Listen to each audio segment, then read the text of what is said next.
So what is money? What I love about that question is that if you even take a minute to think about it, you tie yourself up in knots real quick. Let's pretend like somebody showed up that had never experienced money before. What would you say to them? It's paper. At this point, you'd say zeros and ones probably that we exchange for goods, but we also lose sleep over. It's the only religion that we all believe in, but everybody denies they're a member of the church. I'm pretty convinced that in America, money is the organizing principle of our lives. It's kind of crazy. Like you organize, you put money at the middle, and then you organize everything, money and work. Like I'll fit the kids in. I'll fit my hobbies in. I'll fit sleep in. I don't organize around my family. I don't organize around work. I organize around money. I'm sorry, I don't organize around my health. I organize around money and work. Some of that's a necessity, just by the nature of sort of the kind of collective systems that we're unraveling in favor of individual systems, and that's a different discussion. But I realized, like, if I don't keep work a priority, I don't have health insurance. That's a problem, right? But some of it's not a necessity. What it makes me think is enough is not a number. It can't be a number, because if it is, as soon as you get there, you'll need just a little more. Enough is like a way of being. And I want to just point this one thing out. I have this view of money. So imagine like money came in right now, like a fourth person shows up on the screen and it's money. Like I always sort of wonder what money would say to me. Like I have some questions for it for sure, but I'm sort of curious, like what would it say to me? And my vision is like a incredibly dutiful golden retriever, but it's disappointed. It would just sort of be like, I tried so hard to do all the jobs you gave me, but that whole enough thing, the happiness, your self-worth, self-esteem, love, those are all jobs you gave me. I tried. It just turns out I'm just zeros and ones. I can't do that. Welcome to Catching Up to Fi, a podcast on mindset, money, and life for late starters of any age on their journey to financial independence. I'm Bill, and I'm a late starter. I'm Jackie, and I'm also a late starter, and we're your host. We're here to help you on your journey to financial independence, no matter where you're starting. We're going to talk to experts, other late starters, and explore topics related to our mission. Join us as we catch up to Fi together. Hello and welcome back to Catching Up to Fi. We have such an exciting show for you today. I was so excited about this. We're recording this on August 13th. This drops on September 28th.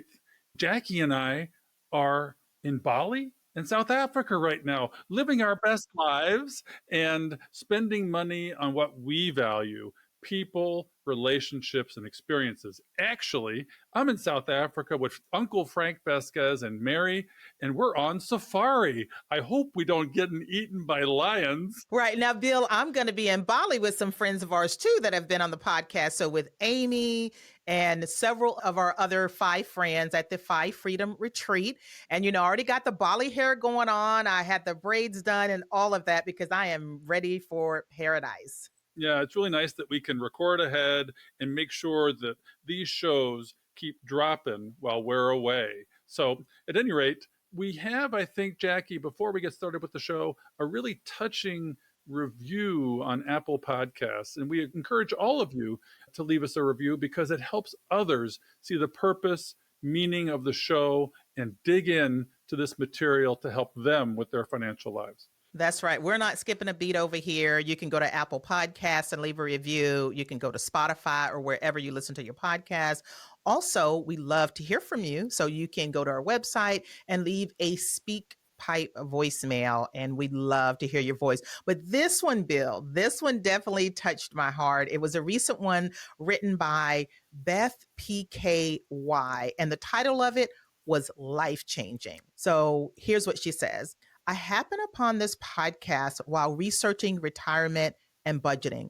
What a blessing. The host, Bill and Jackie, focus on the exact topic on my brain every day: how to maximize investments after years of willful ignorance about budgeting, finance, and retirement planning, all of those things. So after going down the rabbit hole of investment podcasts, the past couple of months, Catching Up to Fi has been my trusted and valuable source for education and information. The hosts are extremely knowledgeable themselves, but consistently bring on other experts to help educate their listeners on important subjects such as tax considerations, fastest investment strategies, and navigating Social Security. They're super relatable and avoid being preachy and judgmental. I highly recommend this podcast for anyone on their financial independence journey, but especially for late starters like me.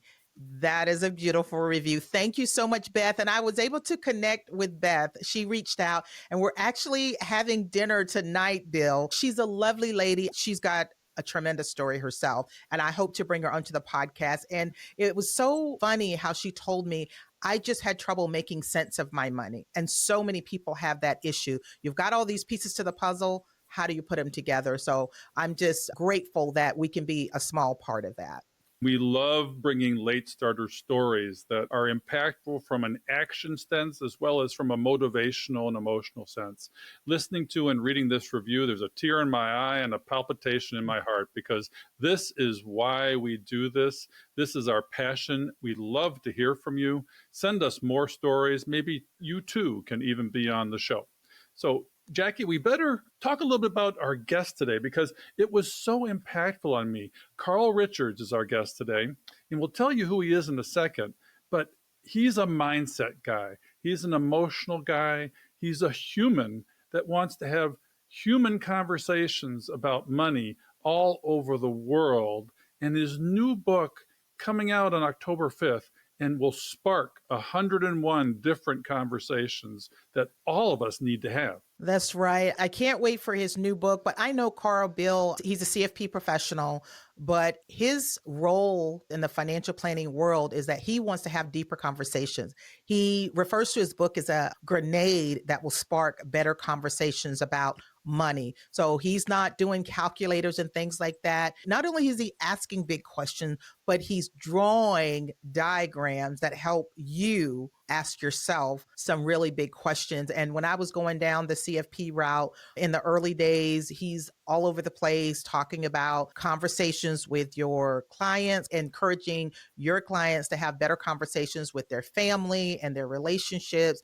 And I just loved it. And I think the first book I read from him was a one-page financial plan, short, simple, to the point. And I love that. But he is a change maker in the financial planning space that is badly needed. Change is happening, and he's one of them that's really a big part of that change. One of the biggest concepts in this complex financial world is boiling it down to simple principles and simple conversations that can feel complex. And he draws black and white, simple doodles. If you haven't seen them, search Carl Richards, look at his doodles. You'll see them in this book. And words matter to him. How we use words, what words are important, what themes are important. And each drawing sparks a different memory, a different thought, where you have conversations with yourself before you even have that conversation with somebody else. Because the first thing we need to do as late starters is understand our money history, our money meaning, our relationship with money. He talks about in this show, what would money say to me if I could have a conversation with it? We have a relationship with money. It's larger than life. Asking the question, what is money, is like asking the question, what is life? What is love? It's a very large question, and we tackle some of these questions today, right? I love it that you turn the tables on him. He has a podcast called 50 Fires, where he has three main questions that he asks to spark these conversations. And boy, were they good. And I just love that we're moving away from all of the math and all of that. And we're talking about questions that start a dialogue that's more meaningful, and it helps us think a little bit more about our money. And of course, the name of the book is very simply titled Your Money. I just love the simplicity. We talk about things like what is enough? What is a behavior gap? And that's one of his other books. What is financial independence? What is your first memory of money? That's where this conversation probably starts. What is real financial planning? It's a 40-minute conversation that could have been all day. Bill, why don't you go ahead and introduce who Carl Richards is for anyone that may not know? Carl Richards, our guest today, is a keynote speaker, author, and visual artist who helps people talk about money in a radically human way. For over a decade, Carl was the creator of the Sketch Guy column in the New York Times, where his hand-drawn sketches made financial complexity surprisingly simple and deeply emotional. His work has been featured everywhere, from NPR and Morningstar to Harvard Business Review, and his sketches have been shared millions of times and used by financial professionals around the world. The New York Times once said, quote, "No one gets money and emotion better than Carl Richards," end quote. With more than 25 years of experience in the financial world and hundreds of keynote presentations delivered globally, Carl is known for his rare ability to make audiences laugh, cry, and rethink their relationship with money, all in the same hour. His talks blend storytelling, vulnerability, and live sketching into an experience that's both entertaining and transformative. Carl's goal isn't to make you slightly better with money, it's to completely change the way you see it and to give you the tools to have conversations that actually matter. Simple drawings with powerful messages. He lives in Park City, Utah, with his wife Corey and their 4 kids, whom he considers his best friends. So, Carl Richards, welcome to Catching Up to Fi. We are so happy to have you here today and discuss the simplicity and the relationship that we have with money. Jackie, any first words? Well, just to say, we are honored to have this guy because I feel like he is definitely on the forefront of changes in the financial planning world because the psychology stuff that he focuses on. And we're going to go through some of those today and talk about why he's a little different and why it's so important. Well, thanks for having me. I'm just honored to have the discussion and looking forward to it. I've been an addict of your Behavior Gap and 50 Fires podcasts, and I want to direct everybody to those because this is where they can dive into their money scripts, their mind, their emotions and relationship with money. And let's start with a softball question for you. You like to start your keynotes with drawing a dollar sign on the board in front of a crowd and their responses to it. So what is money? What I love about that question is that if you even take a minute to think about it, you tie yourself up in knots real quick. Let's pretend like somebody showed up that had never experienced money before. What would you say to them? It's paper. At this point, you'd say zeros and ones probably that we exchange for goods, but we also lose sleep over. It's the only religion that we all believe in, but everybody denies they're a member of the church. Is it energy? I always love from Your Money or Your Life, that book, the definition of money being life energy, right? Like I take a bit of it. And this is where I think we lost the plot is we think money is math. We think it's a store of value. It's something we save. It's something we can count on a spreadsheet. And then the moment we touch it, right? Like that exercise you pointed to, I'll just tell everybody to sort of settle in. We could do this with your listeners. Like if you settle in for a minute and you just relax, like you've been rushing around. If I were to just pretend that I drew a symbol in front of you, and I just want you to notice the first thought you have and the first feeling that you have. And that's the setup, right? And then we've given away the plot a little bit. I draw a dollar symbol on the board. And it's so interesting. I've had thousands of responses, done it hundreds of times. And people say things like excitement. I had somebody say love once, but mostly it's anxious, greed, envy. Somebody said apathy recently, disdain. Wait, I thought we were talking about money. It's super interesting to me. I think we've lost the plot on what it really means. No math, like 2 + 2 never equals envy, right? This is not a math problem. This is not a math problem. So what is money? It's some super interesting thing that has a lot of power in our lives, and we have not given it the attention that it deserves. Yeah, to me, it's like asking the question, what is life? Or what is love? There are so many individual definitions of it, and we attach negative emotions to it probably more commonly than positive emotions. You didn't hear people say it is happiness, it is joy, it is exponential possibility. And for me, exactly as you said, it was scarcity and fear. Well, it does bring out a lot of emotions. And me and Bill were talking about this before. And the first thing that came to my mind was that it was an obstacle and a barrier. It was the thing that was always in the way. I didn't go to summer camp. Why? We didn't have the money. I didn't go to theme parks and travel and do all of that. Why? Because I didn't have the money. And so the first word that comes to my mind, which is an emotional thing, is it was an obstacle. When do you first remember, like, the first occurrence of we didn't have the money? Can you remember, like, what was it? I do, and it wasn't good. And it's so vivid. I guess that's the thing. It's like we have these flashes of memory. And I just remember my dad had put clothes on layaway, school clothes. We didn't always get new school clothes. And I remember they were layaway back in the day, and they were these rust colored tracksuits, right? With the stripes down the middle. Remember those, like the Adidas or whatever? It was probably the knockoff version. I remember on a Thursday when my dad got paid, we went to go pick up the new clothes for back to school. And we got there, and the lady said, "Oh, I'm sorry, we don't have this. We had to put it back because you missed a payment." And I know only in hindsight do I think a lot about how my dad must have felt, but we felt horrible as kids.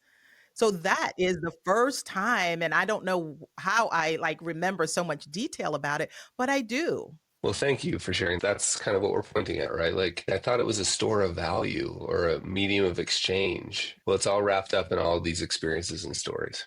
Yeah, funny. That's funny, Jackie, because my first memory of money as I was thinking about it was clothes as well. We grew up middle class. My dad was a doctor. My mom was a nurse. It wasn't like that we were wanting for money. We didn't come from scarcity itself, other than the scarcity imposed on us by the parents feeling like they didn't have enough money.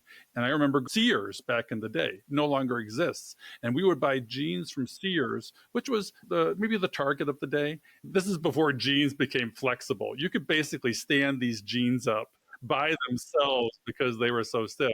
And so for me, the acquisition of lower cost items than maybe we could potentially afford told me that we were living maybe a little bit too much below our means. Super interesting. I think until we start having these kinds of conversations, all the discussions about which budgeting app to use or which investment to pick or which credit card, like they're important, incredibly important, but it only matters in the context of sort of understanding your own behavior and what money means to you. So yeah, thanks for letting me engage in that little discussion. Well, you like to ask these questions of your guests. Let's turn the tables. What was your first memory of money? Yeah, it's so interesting. I was just speaking at a conference and it was a kind of a moderated Q&A and the person asked that question. And I've been thinking about it ever since. It was just last week, but I struggled to come up with a specific example, but it was very clear to me as I sort of like kind of felt my way through it. It was this feeling. I just remember not knowing, was that argument that was happening upstairs, my parents, was the reason that I suddenly was moving from one home with two parents to another home with just my mom. Like somehow that all seemed to be linked to money or money stress, right? Like I remember not having to think much about it. I think I do remember we had a two-door Mazda GLC, almost like Volkswagen Rabbit, but made by Mazda. And it was two doors. And we lived in a neighborhood where people had much nicer cars than that. I'll tell you one other experience. I had a friend who's still a dear friend who the first time I went to his house, he lived up on this hill and he had a swimming pool. His house was white, like white stucco. So everything about it was just like, what is going on? And I remember one time, this is going to sound terrible, but it's what 14-year-old, 15-year-old kids sometimes do things that don't make sense in hindsight. I remember he spit on the carpet in my bedroom once and rubbed it in with his shoe. And I was like, hey man, what? And he's like, it doesn't really matter. You can't see it. This brown sort of shag carpet. Now, he didn't mean it that way, right? With the benefit of 35 years. But I remember thinking, wow, there's a big difference between kind of my stuff and your stuff and how it's viewed. You know what I mean? So I remember that. I haven't thought of that in a long time. So thanks for asking me, Bill. I hadn't thought of that. I still talk to that friend a lot, and it probably is a conversation I need to have to just sort of like cry over it a little bit. It's funny you mentioned cars, and that sparked a memory for me. We drove a Rabbit, a stick shift Rabbit, back in the day when you actually drove stick shifts. And we also had a utility car that was a Rambler, an old station wagon. And it got to the point where my dad was building a wall, and he put some rocks in the back, and one of them rolled forward and put a hole through the floorboards. And I remember driving around in that car back in the days when we weren't wearing seatbelts with a trash can in the hole so that we couldn't see the road going by. I have an emergency room doctor buddy of mine who celebrates how frugal he is because his feet get wet when it rains in his car. The floorboard is rusted through, and he celebrates that because he's like, this is the kind of person I am. He mostly rides his bike to work, but He's got this old car that has rusted through. So yeah, super interesting, right? You are definitely at the forefront of thinking about things more deeply. Like you said, the financial planning world is probably more known for this modeling and probabilities and phi calculators and things like that. I'm just kind of curious, when did that turn happen, Carl? So you're going to get your CFP, you're trying to be a financial planner, and now you're talking about all this other deep stuff. Like Bill said, I'm going to ask you a softball question: what is money? That's really a very deep, mindful question, right? I don't know. That's a really interesting question. I got into the financial services industry by accident. I didn't really mean to. For the first maybe 5 or even 10 years, I thought it was just a temporary stop. I originally wanted to be involved in sort of like executive leadership training, sort of Stephen Covey stuff. But the only reason I wanted to do that was because I wanted to be involved in the meaningful questions of people's lives. I remember saying that to people, like, I want to be involved in helping people figure out work because work is so central to their lives. I didn't really care about the work. I cared about the lives. And so I saw that idea of like leadership consulting as a entry point to get to meaningful questions. That's been going on a long time. And then one day it dawned on me that like, oh my gosh, money is an even better entry point. And that's when I really was just like, I don't really care about money. I care about humans and what they care about. And now I'm pretty convinced that in America, money is the organizing principle of our lives. It's kind of crazy. Like you organize, you put money at the middle, and then you organize everything, money and work. Like I'll fit the kids in. I'll fit my hobbies in. I'll fit sleep in. I don't organize around my family. I don't organize around work. I organize around money. I'm sorry, I don't organize around my health. I organize around money and work. Some of that's a necessity, just by the nature of sort of the kind of collective systems that we're unraveling in favor of individual systems. And that's a different discussion. But I realized like, if I don't keep work a priority, I don't have health insurance. That's a problem, right?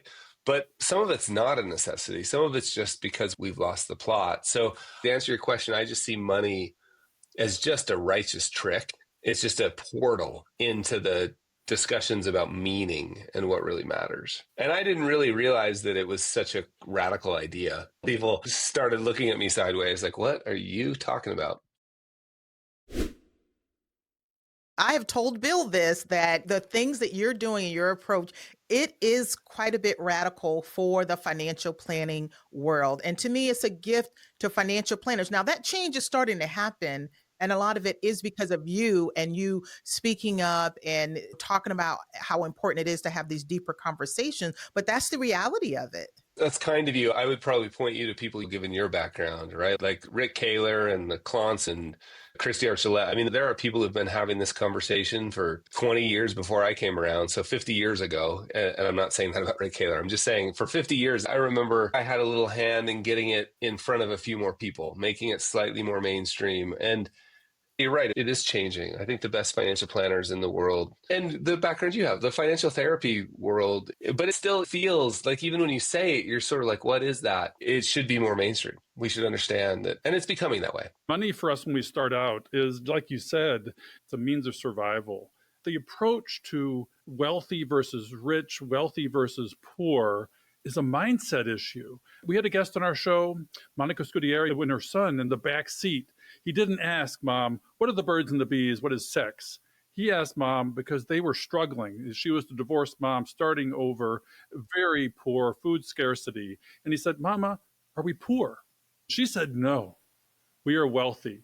We have a roof over our heads. We have food on the table. We have clothes on our backs, but mostly we have each other. We are wealthy in love. We are wealthy in relationships. So there's a whole perspective shift here because most people associate poor with no resources, no money. Yeah, it's really interesting, right? That's one of my favorite sort of sections of the book, some of the conversations around enough, the concept of enough. And I think that's the idea. I don't know what to make of this. I've thought a lot about it and could talk for hours about it, but I don't know what to make of the idea that I have met people, I've met airplane rich people. Do you know what I mean? Like billions of dollars that are the most insecure people I know. They're insecure with money, not just like their own. And then I have met people with almost nothing who are financially secure. They feel financially secure. I've met people with $1 billion that don't have enough. And I've met people with almost nothing that seem to have enough. I don't know what to make of that. And like, of course, there's always this disclaimer of like, oh, if you don't have food and food scarcity, like, yeah, but even like just to push on that, We've all met people in those situations that have figured out it's still an important problem to solve, but they figured out how to feel like they have enough. So all I'm using that as an example for is not a suggestion that anybody try it or not try it, or money's bad or money's good. It's purely just like, what do you make of that? What it makes me think is, enough is not a number. It can't be a number, because if it is, as soon as you get there, you'll need just a little more. Enough is like a way of being. And I want to just point this one thing out. I have this view of money. So imagine like money came in right now, like a fourth person shows up on the screen and it's money. Like I always sort of wonder what money would say to me. Like I have some questions for it for sure, but I'm sort of curious, like what would it say to me? And my vision is like a incredibly dutiful golden retriever, but it's disappointed. It would just sort of be like, I tried so hard to do all the jobs you gave me, but that whole enough thing, the happiness, your self-worth, self-esteem, love, those are all jobs you gave me. I tried. It just turns out I'm just zeros and ones. I can't do that. So we've given money all these jobs it can't do, and enough is one of them. If you're insecure with money, more money will not solve that problem. It's a different job. Yeah, money is tied up to our identity.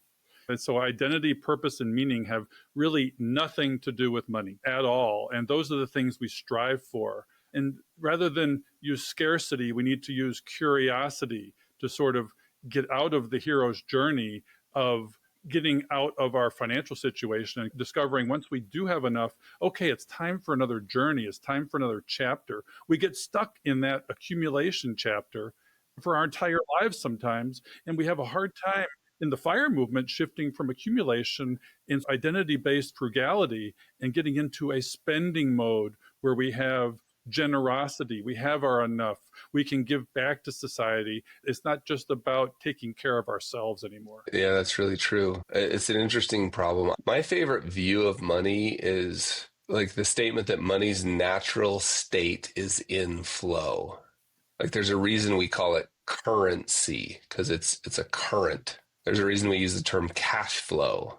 And I think a lot of the wisdom traditions point to this. I think the moment we try to dam it up, store it, and it becomes stagnant, it turns out that's hard for people. It's hard to do. It's also hard to handle. I think we just have to be aware of that kind of energy in our lives. And yeah, once you get to a spot where you've really sort of spent 10 years gritting your teeth to store it up, what does it mean now? What does that mean to your identity to start practicing spending or using? Because after all, it's a tool, right? It doesn't do any good to have a hammer that sits in the closet. So how can I use this tool in a way that will generate? I love all the words we use in finance to like use them in our lives. Like, how can we use the tool of money to generate the return that will reliably benefit our lives? Like, if the goal is happiness, then our spending and our use of money should be aligned with what we have figured out generates happiness. Now, that's hard because it's confusing. It's actually quite difficult to figure out what really brings you happiness. But the literature is pretty clear. Like, we kind of know the sorts of spending that will bring you happiness. But that idea of like, okay, I'm going to be very intentional about how I use this, and then I'm going to notice what it feels like. I'm going to pay attention to it because I want to spend lavishly on the stuff that brings me that kind of joy. And I want to cut ruthlessly on the stuff that doesn't. And that is so important to try to instill in myself and convince myself of that, and Bill, you too, but our audience too, because I feel like when it comes to the FIRE community, financial independence, retire early, there's more negative words like scarcity, cutting your budget, and things like that. And to try to shift over to think more about how do we actually spend more on the things that matter, and for the things that don't, leave all that behind. So I try to have more conversations like that, but it kind of gets drowned out sometimes. So I like that that's your angle and that's your direction. So, Carl, I like the fact that you talk about flow. I remember reading Ken Honda's book, Happy Money, and he talks about the flow of money throughout the world, and it can own us. We don't own it. We have temporary use of it, and then it'll pass down through generations. And we don't want to give with cold hands when we're in a golden coffin and the richest person in the graveyard. We want to give with warm hands while we're alive, where we can see the benefit of our generosity. So flow is such an important part of money. we have to create a bit of a dam so that we do have the potential energy to create a perpetual engine so that our financial lives take care of itself, so that we can focus on the important things of life like relationships and experiences, right? There's lots of tension. So being a financially literate, financially healthy adult requires that you're going to have to constantly hold competing truths in your mind. I think we get really stuck thinking that the goal is to try and resolve those tensions. You're never going to resolve them. Like, should I save? I remember early in our marriage, I tracked every penny for a long time using Quicken back in the day. And one night, my wife came in late at night, and I was at the computer doing that. And I was like, did you know we spent $147.26 on gas this month? And she looked at me really confused and was like, is that what you've been doing in here? Does that matter? I had been spending an inordinate amount of time on it. And so the question ends up being like, you're serving money by constantly worrying about it, tracking it, thinking about it. That may or may not lead to a healthy life. Like, you can make your own decision about that. If you never pay attention to money, that may or may not lead to a healthy life. So balancing that tension, am I going to spend money today while my kids are spending time with me? Or am I going to save in fear of something that may or may not happen later? What's that Mark Twain quote? I've had 1,000 problems and some of them have happened. There will never be enough money to pay for all your fears. I think balancing that tension is really important. Yeah. So, Carl, your book is simply named Your Money, your new book.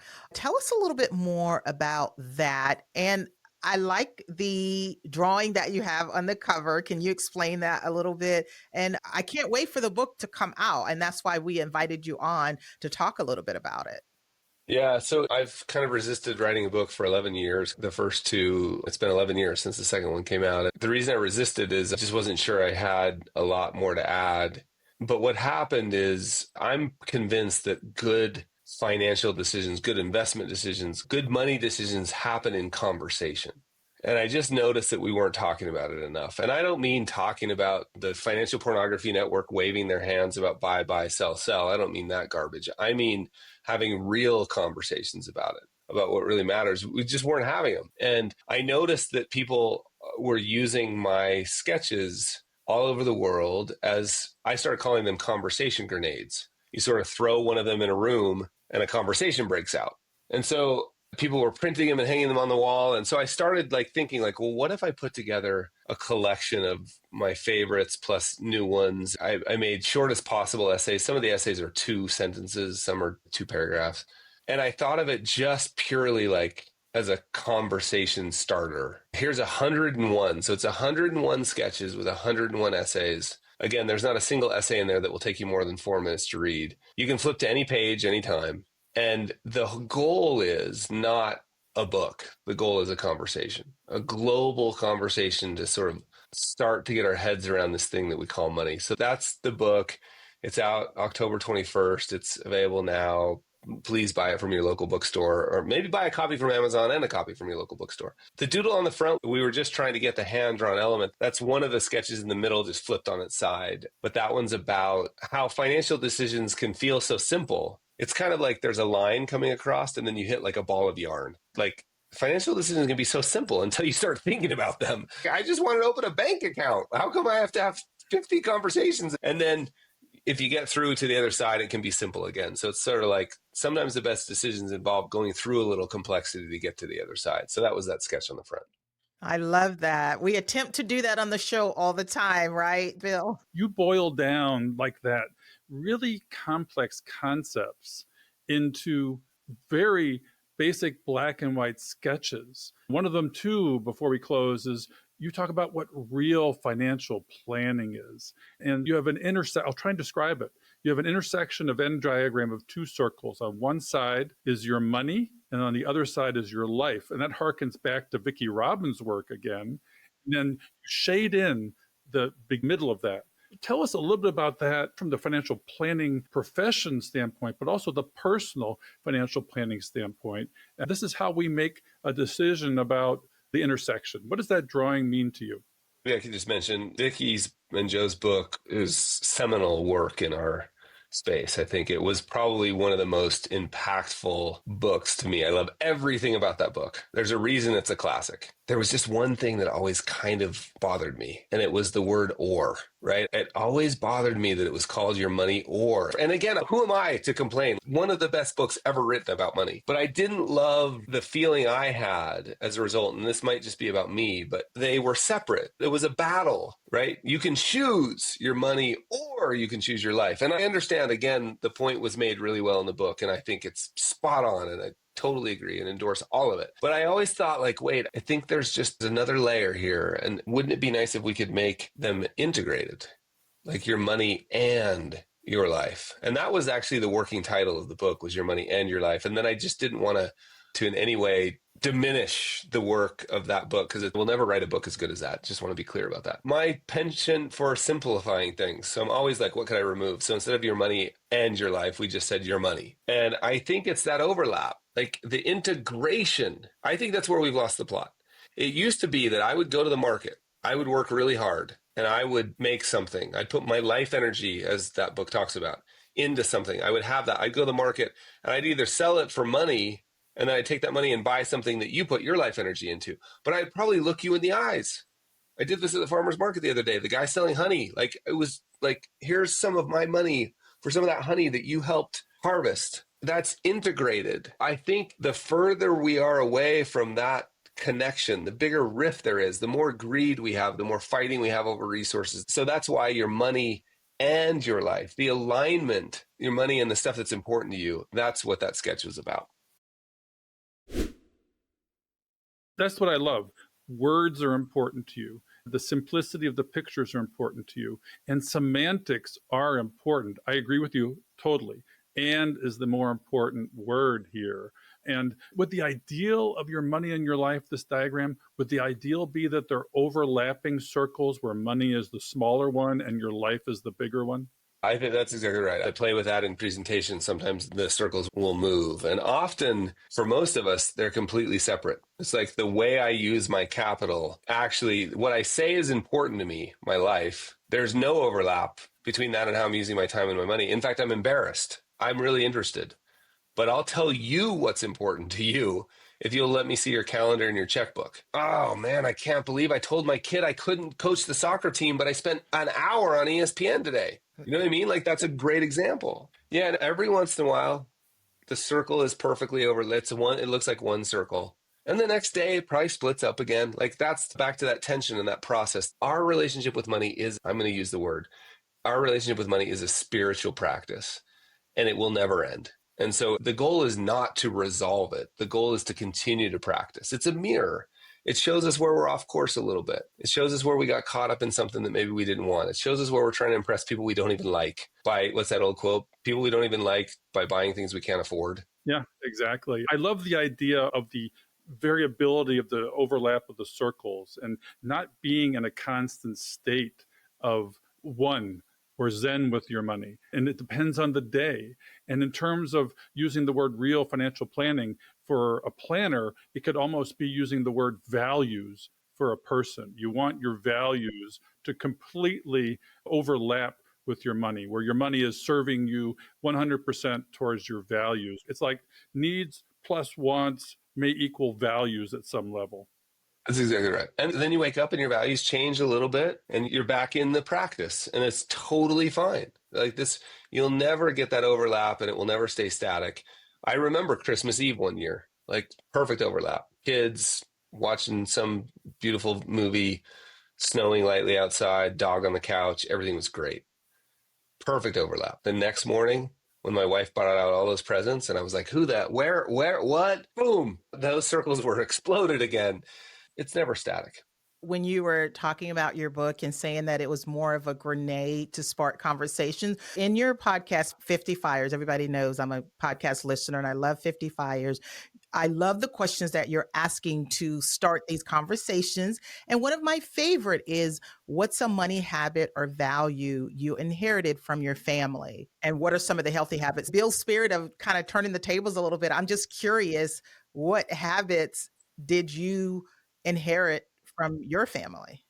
Yeah, I just had an experience with this. My 21-year-old daughter, who's away at school, came home and we were on a mountain bike ride. And we were up on a big ridge I can see out the window. And we could see for a long time. And she said, hey, I have some questions about money. I was like, I could actually feel myself bracing a bit. And she said something like, because we're the wealthiest family I know. Now, I was immediate, and I'm embarrassed by this. I was immediate. My response was like, what are you talking about? There's lots of people around. All we had to do was look down from where we were, and I could point to whole communities of people that have way more money. That's not the word she used. She said, we're the wealthiest. Back to your earlier comment about another guest you had. I didn't respond that way, and I'm a bit embarrassed by it. And I caught myself a few minutes later and said, hey, what did you mean by wealthy? Oh, I just meant like we kind of do what we want. We enjoy our lives a lot. We have a lot of freedom. We use it. And I was like, oh, okay, well, I'm a little more okay with this definition then. But 2 weeks later, I went to visit her in California and we had this conversation again. And she said, I don't understand. Like, why was there so much like, I remember going to the store, being nervous about asking for anything at the grocery store. What I inherited from my family, whether it was stated or just in the air or in the genetics, because I believe there's some epigenetic trauma that passes around money. When I go to the mailbox and there's a letter from the IRS, I feel the anxiety. It happened a couple weeks ago. I opened the letter. It was a change of address request. And so I asked my dad about that at breakfast a couple weeks later. My dad was like, oh, have I not told you the story about my experience almost going to jail because of a tax mistake I made? And I was like, no, I didn't know that. So I inherited a lot of anxiety, a lot of stuff to work through, a lot of scarcity, a lot of there will never be enough. And I'm working really hard with the kids' help at unwinding that. Yeah, I remember that too. Well, my dad got audited by the tax man, and I've been afraid of taxes ever since. A mutual friend of ours, Shauna Game, she talked about how she couldn't look at her ATM receipts because of some trauma of early life. Katie Arnold was on 50 Fires. She's an author.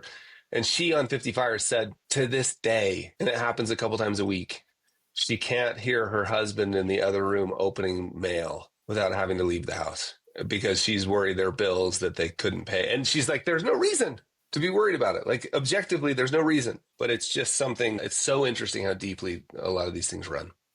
All right, Carl, we're winding up, but I have one final question for you. A really hardball question. Do you still have only one pair of skis? Oh, I'm so embarrassed by this. The answer is definitely no. I was going to try and cheat. Like, I only have one that I use. Yeah, that's the story from the first page of the behavior app, because I ski a lot.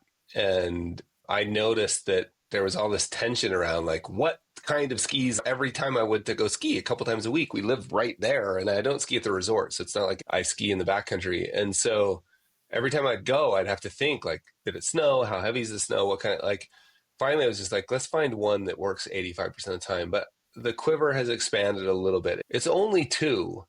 And I think that's largely because I haven't sold one pair yet. So I still feel okay about it. What's the story behind one skis and all of that? This extends to a lot of my life, where I think the simpler you make the experience, the better the experience is. People love endless discussions about gear. Like, we know this around car people, or we know this around bike people, or even podcast people, right? Like, endless discussions. Here's a good way to think about this. Jackets, like outdoor jackets, used to be engineered for weather that would show up 1% of the time. You'd engineer the jacket for the extreme event. And the guy named Steve House, anybody in the climbing world will recognize that name, Steve House got involved with Patagonia, the company, and said, what if we design a jacket that will take care of 95%? And I'll deal with that last 5% when it shows up. Well, the jacket's lighter. It's actually better for 95% of the time you're in the mountains. The jacket works better, right? And so I'm always trying to find that. Let's optimize for the enjoyment of the thing, not optimize for the 1% of time that something may show up. That's the story behind it. So skis are the same thing. My mountain bike's the same thing. What car? Like, we have a Toyota. Why? Because it seems to work for 95% of the stuff we do, and it never breaks. This relates to financial planning and closing because people want 100% security that they're never going to run out of money. Sorry, there will never be enough money for that. And financial planners tend to try and get them happy with 80 to 85% chance of success, because life is messy. And as you do with your yarn ball, you're going to have to make adjustments. And that's why we make adjustments to our plan. So, Carl, Thank you so much for being with us here today on Catching Up to Fi. We could talk for hours. I hope you're willing to come back again because there's so many philosophical points we could talk about in your drawings that I'd love to do this again. Jackie, any closing thoughts? It's been an honor having you on the show, Carl. Thank you so much for giving us your time, and congrats on the next book. I will be pre-ordering it. If you're in our audience, you will love the book. I like simplicity myself, so I love the approach that it's just a conversation starter, a very important one. Thank you for the conversation today, Carl. We appreciate it. Yeah, Jackie and Bill, thanks for showing all of us the way in terms of having these conversations. And I'm really excited to see your reaction to the book. So cheers. Thank you. All right. Take care. Have a great day. Cheers. So, Bill, as you know, we cannot do this show without our amazing staff and the people that help us put this on. Our social media maven is Diana Falk, and our editor is Fritz Brizard. We love them, and they keep us going.